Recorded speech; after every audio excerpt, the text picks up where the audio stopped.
Well, gee, this goes into my life story. You're abducted by aliens. I was just a drummer, and I wanted to, I wanted to be the greatest drummer in the world. Right?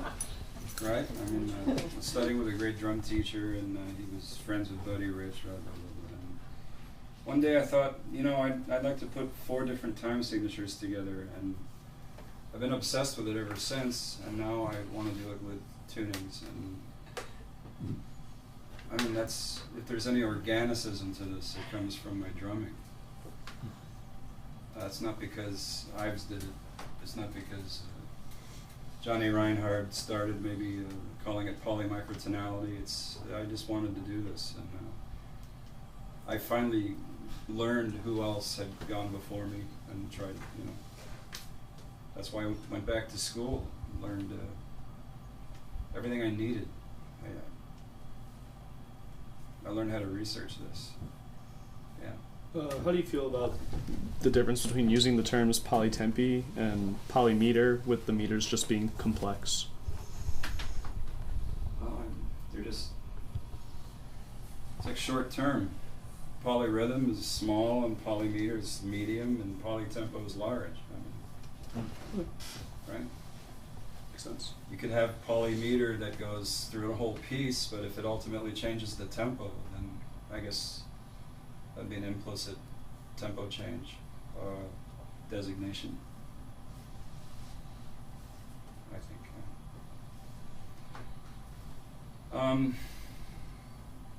I could read my dissertation to you. So do you have any plans to continue performing? If you consider that to be I want to get back the source to this. of your energy. I want to write music for people who believe in this, like Nathan.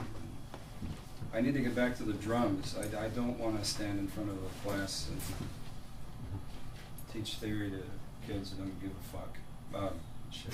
I mean, they don't care. Honestly. Can I ask a question about the polytempic? But there's a bunch of people who haven't said anything, so if you want to talk, shut up, actually. Somebody who hasn't spoken like to ask a question.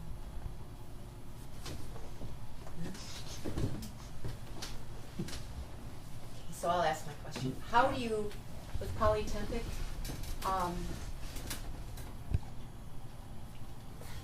I might be worried as a composer, and I'm just wondering if you were worried about this, about there simply being, and by simply I mean merely being, kind of layering, that there's no attempt to make a counterpoint between what's happening with one tempo and what's happening with one other. How is there no counterpoint?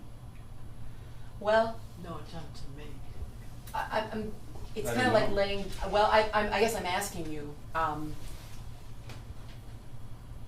Here it is. Where's Hypercube? If you look. By the way, I'm not using, other than using fractals as numbers, I'm using pitch choice, just based on what would sound good in nearest proximity, based just right here on the page right before me at that particular point. All the notes are, I'm considering them, how one would relate to another in the passage of time, and that is counterpoint. I mean, it's a one-to-one correspondence. you mean, you're looking vertically. Oh, sure. Okay, that's. But I'm not deliberately lining anything up, because I'm not trying to make a theory of polymicrotonality. Or polytempi. I Well, guess I'm asking no. about. The polytempo I use to, I want to hear the different tunings in a markedly different way. So And the I tempi think if I use accentuates. different tempos, it helps Right. frame each one differently. But it doesn't mean that they're not related. Okay, that's what I was asking. Yeah. And that in that way, it's still like, oh, it's gone. Like the hypercube, it's anywhere you go in it, it's still part of it. There's nothing unrelated really. I mean, well, then I could just take a bunch of different pieces in the library and put it together. But I mean, so what? Is there a That's a montage, right? is there a relationship between the tempo and the microtonal system that you use for Yeah. each line? Yeah. Like, did you pick a tempo based on Yeah, that, or a that's what time he said. signature based on each? Yeah, that's what he said. Or how did you do that? Maybe. Well, I chose 12, 19, 31, and 53 out of thin air. But the tempos are related by how 12 and 19 relate to each other. I divided 12 into 19 and used that number to multiply by 96 to get 76, and so on down the line. So they're related that way. But that's really no different than the way Ben Johnston used the overtone series for his tempo canons. You know, because then that comes from Henry Cowell. Henry Cowell had tempo canons written in his book New Musical Resources. You know, both Nan Caro and Ben Johnston rated that entire book, and because Cowell eventually just made ordinary music. He didn't really. He had quartet Euthyphro. What is it? Quartet Romantic and another. Anyway, he had two that he abandoned because he thought they weren't going anywhere, and that was the end of his experimental stage. After that, his music was fairly standard, you know. But it was Nan Caro and Johnston that really took, and even Parch, that really took his ideas.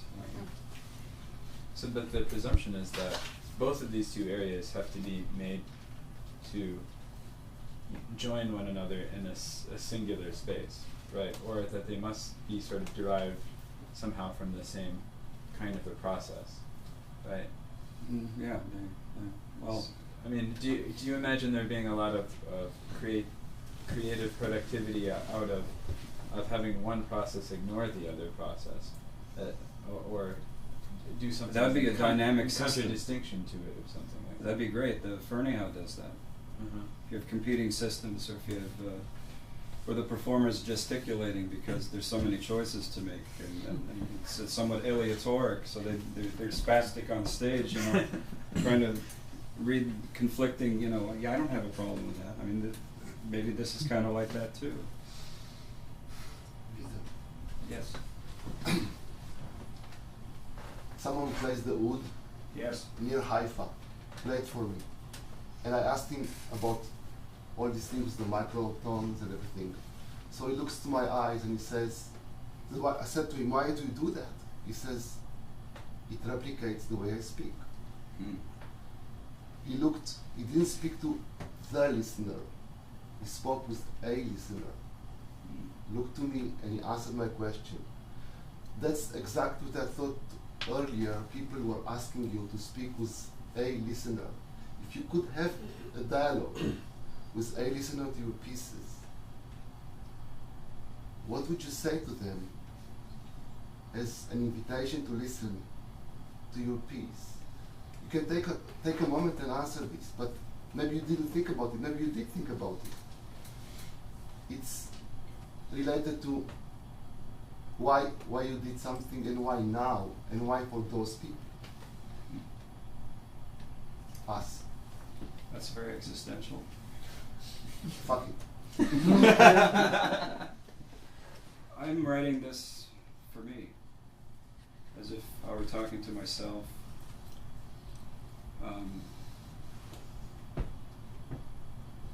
In the hopes that other people are like you. I don't know if I care. I think I know that if I'm getting something out of this, there's bound to be others. But I'm not even thinking about that. I'm trying to do something on that page that resonates inside me. You know, that's what this is all about. So it is. It's the way I speak. It's the way I think. I'm trying to write music that corresponds one-to-one with the way I think and the way I feel. I still think it's music that shows what you're sick of and don't want to hear anymore. What I'm sick of? Yeah. There's certain things you don't want to hear Minimalism. anymore, and so you're writing music that shows what you're trying to avoid. Minimalism. You have maximalism. Yeah. Better. How do you know it resonates? It's a feeling. It is. It just does. It does when he plays it. Was there a moment in your composing one of these pieces that are poly-microtonal where you asked yourself, I wonder if I could actually just do this with 53 and dispense with the 19 and the other ones? You mean just stick with a 1 tuner? Yeah.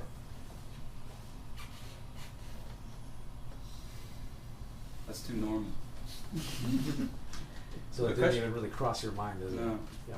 The question reminds me of Peter van den Toorn has this book about Stravinsky's music, and I read it when I was in this class in undergrad, and he takes the term polytonality and bitonality to task, right? Because a lot of people talk about aspects of like Firebird Suite being bitonal or polytonal, but really it's just the tonic scale. However, there really is such a thing as bitonality, right, and polytonality. But in the case of Stravinsky, that piece, it was right to say that that's not what that is.